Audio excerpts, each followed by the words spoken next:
আবারও সংকটে ঢালিউড।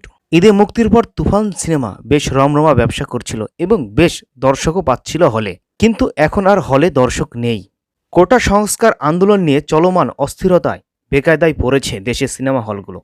কারফিউর মধ্যে সবকিছুর মতো বন্ধ ছিল সিনেমা হলও। আর যখন সিনেমা হল বা মাল্টিপ্লেক্সগুলো খুলতে শুরু করলো, এখন দর্শক নেই। বাতিল হয়ে যাচ্ছে নতুন সিনেমা মুক্তির পরিকল্পনা, ক্ষতির মুখে প্রযোজক, পরিচালক এবং আরও অনেকে। নতুন করে শঙ্কায় ফেলেছে বলিউডকে। তুফান সিনেমা ঈদে মুক্তি পাওয়ার পর থেকেই ভালো রকম রেসপন্স পাচ্ছিল দর্শকদের কাছে। দর্শকরা হলমুখী হচ্ছিল এবং তুফান সিনেমার যে উদ্বেগ, আবেগ ছিল, দর্শকদের দেখার যে আগ্রহ ছিল, তা এখন আর নেই। ফলে দর্শক নেই বললেই চলে। এখন সংকটে ঢালিউড। এখন সিনেমা হলে শাকিব খান, মেগা স্টার শাকিব খানের যে তুফান সিনেমায় যদি না চলে, তাহলে আরও যারা নায়ক নায়িকা রয়েছেন তাদের সিনেমা কিভাবে চালাবেন? নেক্সট আপডেটের জন্য অপেক্ষা করুন। সে পর্যন্ত চ্যানেলটিকে সাবস্ক্রাইব করুন। ধন্যবাদ।